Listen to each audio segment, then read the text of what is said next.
liberal country like colonies, you've said, the French Revolution, after the French Revolution in the late 1700s, and the Napoleonic Wars. I mean, what were the Napoleonic Wars other than and complete expansion? Yeah. But that's against the liberal principle.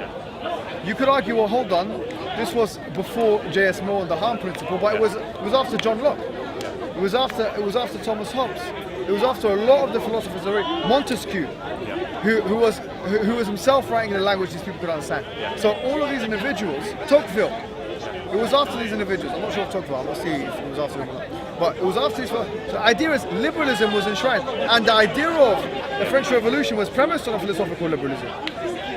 In many ways, right? So the point I'm making to you is, we should be looking at countries and peoples that claim to be philosophically liberal, and then saying, well, hold on, what are you doing here? Yeah. What's this conquest? What happened to the natives? So that's one of the things, is that your actions, the actions of people that describe themselves as liberal, or not, maybe not their actions, but the actions of their government.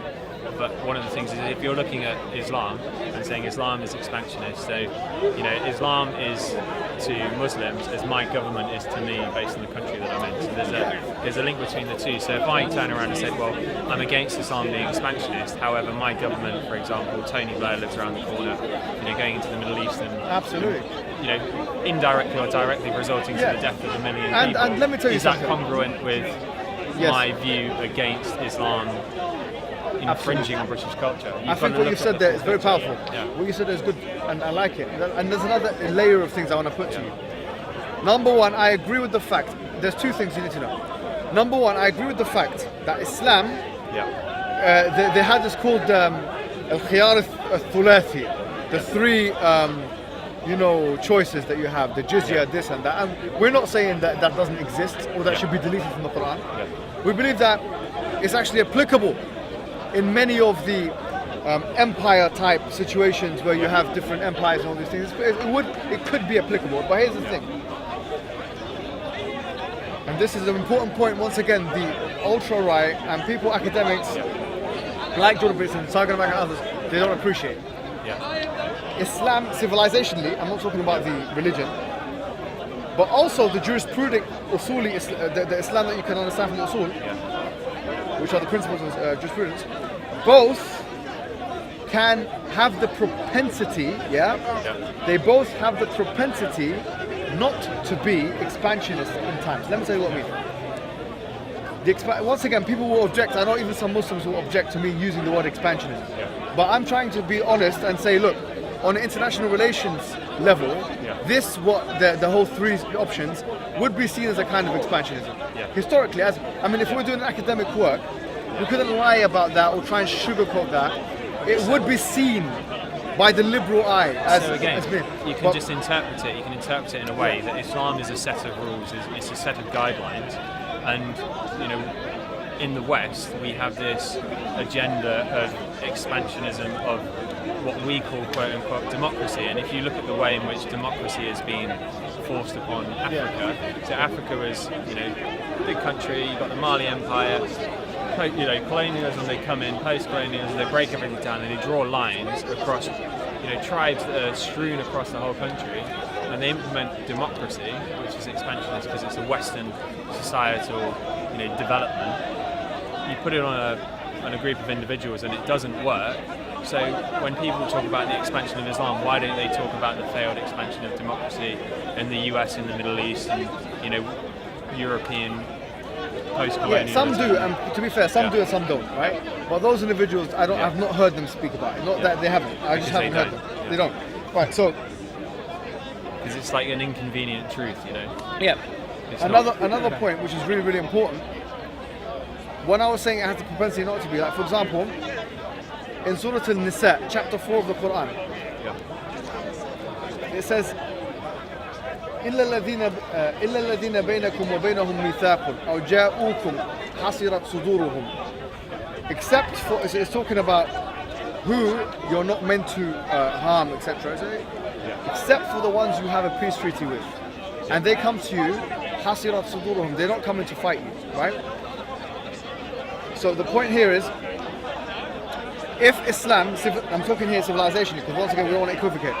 If Islam civilizationally thought, or let's say leaders of Islam, leaders of Muslim countries, because right now they're not really ruling by Islam, let's be fair, yeah?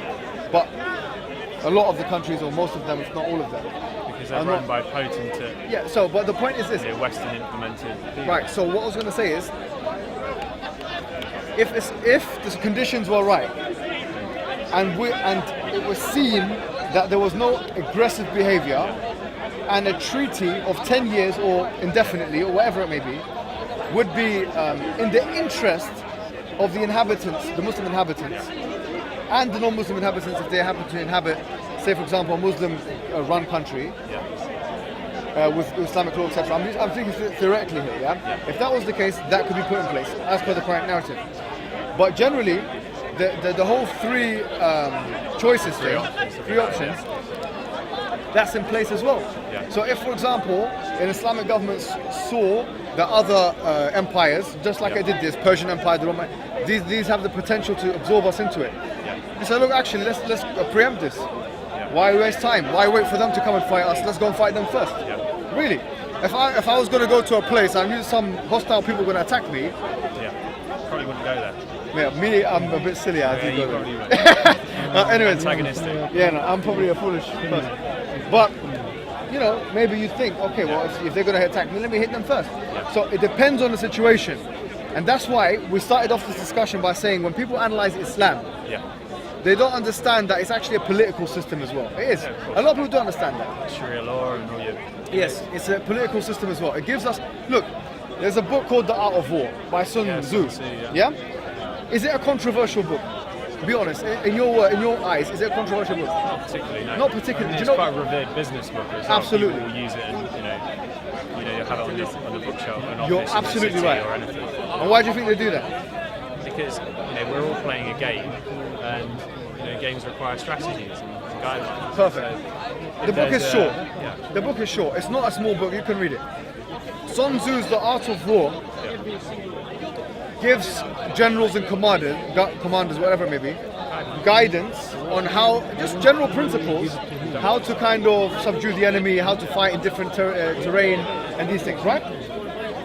It's not a controversial book because the whole purpose of the book is that it gives people guidance on how to fight war. But as you said, it's also applicable to people in business and daily life because actually a lot of those principles can be employed by us. The Quran has advice to generals. And I'll tell you something. How do we know if the advice of a book is effective or not? We look at the implementation. Now, no one's going to disagree. It's impossible to disagree that the expansion of Islam, because you can't have your cake and eat it both. You can't say the expansion of Islam, the military expansion of Islam, was unsuccessful. If it was successful, then the advice must have been good advice. And if it was good advice, then it's fulfilled its purpose. The Quran gives people advice on how to act in a state of war, how to fight the people. وَإِذَا لَقِيتُمُ الَّذِينَ كَفَرُوا فَضَرْبُ الرِّقَابِ. If you see the people, then strike their necks. In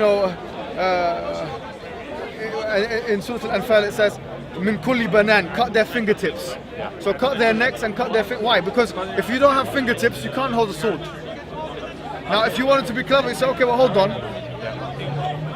If you can't hold, it's logical understanding, yeah? You can't hold a sword. Now you can say, okay, well, to take a principle from that, anything which means that you're holding weaponry or something like that, if you destroy that, you're destroying their abilities to be able to fight back. It says in the Quran. Which you're disarming somebody, aren't you? Yeah, it says, أعد لهم ما استطعتم من قوة ومن رباط الخيل ترهبون به عدو الله وعدوكم وآخرون من دورهم لا تعلمونهم الله يعلمهم.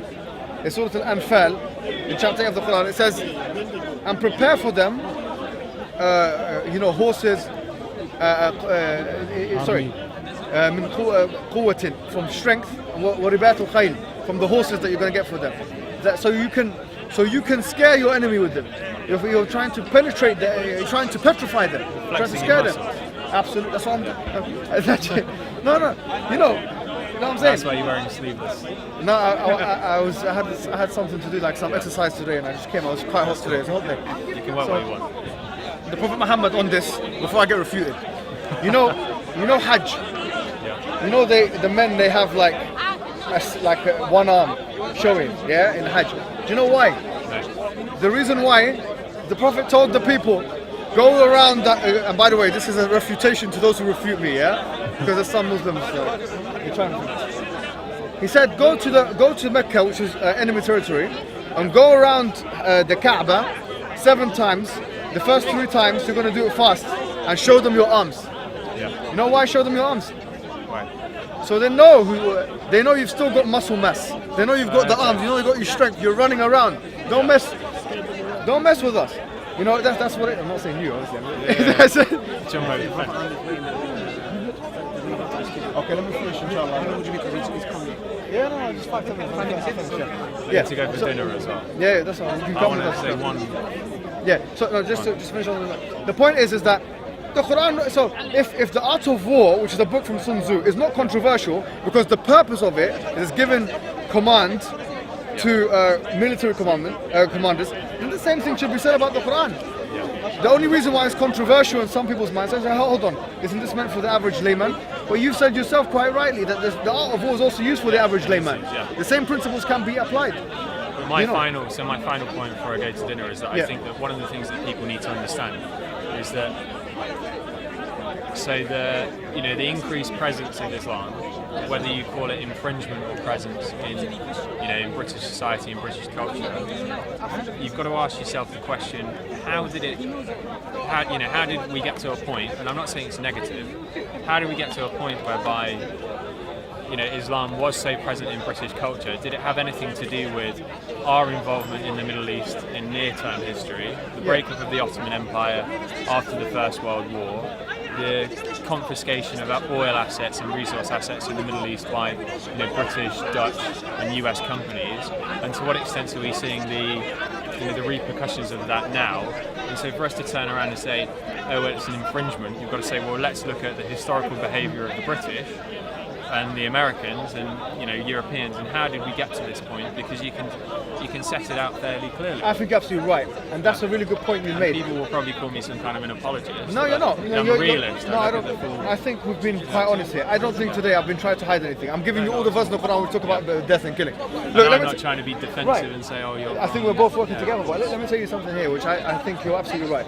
I think what's highly ironic, in my opinion, right, is that you've got 2 wars, world wars. So my perspective, they've had the most transformative economic, social and political effect on world history, which are the 2 world wars. Now, the post-World War I environment is completely different to the post-World War, the pre-World War I environment. Completely. Like, it was completely unapologetic. It was completely normal for any of the almost all of the European empires to proclaim an expansionist policy, right? That's one. After World War I, after the mass casualties and deaths and stuff, I said, look, let's not do this no more. We couldn't afford to do it. It wasn't a case of morality. We suddenly came to our senses and said, we're not going to have a colony anymore. It was just economically, it was inviable for us. It was just like slavery, by the way. A lot of people think slavery ended because actually, some English people came and said, let's put our hands. No, the reason why slavery ended, same reason, it's economic. Now, World War II. But when you talk about slavery, one of the things about slavery as well, it's the point that I always try and make, is that when people talk about slavery, they talk about slavery being a white problem. They don't actually identify with the Portuguese turning up in the Congo in 1450 and it being a common practice in the interior of Africa and them adopting it. And so I know that we were involved in the industrialization or the commercialization of slavery and the end of it, but the beginning of it, it was it's a humanitarian problem. Yeah, no, I take that point. You're right. I accept that. And also World War II. World War II, as you say, after World War II, I mean, we talk about mass casualties, once again, astronomical level, whatever you would say, So once that's happened now, Western ex-empires decide to bring in their colony members, right, to build the country. So you have, the Windrush, you have 1960s Jamaicans coming in, the Indians coming in, and then in the 80s, you have the Indians. It's the Commonwealth. The Commonwealth. So they come in, build the country. Look at the World Cup is happening now, isn't it? Yes. France. How many black players are in France? Let me ask you a question. How many black prayers are? Is it 8 out of 11? Is it 8? Yeah, So if it's 8 out of 11, I just wonder. Well, the colonies that they had what, Guinea, Sierra Leone. You know, they were very active. No, I'm just wondering. So in the 1950s, when the British, gave independence, to a lot of their colonies in sub-Saharan Africa, the French tried to cling on, and I think it was Africanique economics or something. There's a word for it. I was reading about it. They clung on to their colonies. They didn't want to give anything back, and so they were involved in the running. Effectively, you had a president or a head of state that was, a native, and then you had a civil servant, effectively, who was pulling the strings. Who was still involved with the French. So the French went on with their colonies all the way into like the 80s, arguably the 90s. I was going to say about the colonies, because I was just wondering, like, there's alternative right or ultra right people that may have a problem with immigration in France, for instance. When a black player scores for France, do they cheer or not? They're happy as Larry. And if they do cheer, that's a contradiction, isn't it? Because I don't know enough about football, but who was the Muslim football player? Was it Salah? Mohammed Salah? Mohammed Salah, yeah, that's Liverpool, but... Yeah, I know, but what was everybody doing? I'm sure there were people that were screaming and shouting his name who also talk about the infringement of Islam and British culture. So to wrap up, I was going to say to you, I know you need to go to dinner. To wrap up, the point is, when we talk about these issues, there are many nuances that Western consumers and Western academics are not aware of. They're too concerned, just like I would say the literalists. There's a group of people. Let me just change There's a group called the literalists. They're very concerned, right? Shall I pause my speech? I don't know when it went off, man. I don't have to. I'm finished. No, I'm just going to finish off.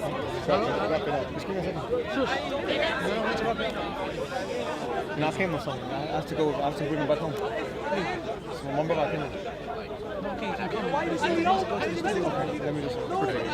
So they look at verses of the Quran and say, okay, well, this is what Muslims must believe because it says this in the Quran. First and foremost, there's something called istiqra. You have to look at the Quran. You look at the Hadith, the usul. There's three things you got, and then you got to look at the history, the precedent, all these things. Then make a decision. They are not qualified or equipped to deal with that. What we're saying is we're willing to help them with this. Because if we work together on this, even though they're, for example, anti-Muslim, if we do work together on this, I believe we can come to real solid conclusions that doesn't allow anyone to compromise on their principles. I don't need to compromise. I don't need to apologize. I don't need to change my views, and I'm not gonna sugarcoat anything. I'll tell, just like I have been today. I'll be completely candid. But at the same time, you've got to understand exactly where we're coming. You can't just dismiss those things which are in line, for example, with Western values. You can't just, because they happen to be. But this is and I'll close on this because I really do have to go. But with Western, again, if you take an individual like Jordan Peterson, who came to fame by talking about gender neutrality in the terms that he wouldn't be forced to use. He wouldn't have them forced upon him because he has a set of beliefs. He will coexist. If somebody says, can you call me this? He said, yes, I will do it, but I won't be forced to do it. And that's effectively what you're saying, is that we need to coexist. However, I won't be forced to believe in what you believe, but you can believe whatever you believe, and I won't force you to believe what I believe. And that's why he needs to have these discussions with us. He's never done it, and I think that, the closest thing he's ever spoken to a Muslim that I've seen is Majid Nawaz, which is not traditionalist Muslim. Akhi. Oh, he's left. He didn't see you. So that's what I'm saying. So anyway, it's been a pleasure talking to you, man. Thank you, man. Next time we'll talk about the veganism, because I'm thinking of going vegan for 2-3 weeks to cleanse my system. I've got a question for you. You had a discussion once. Sorry. You talked about the transcendental entity which endows the rationality. I'm going to shoot, man. You guys for dinner.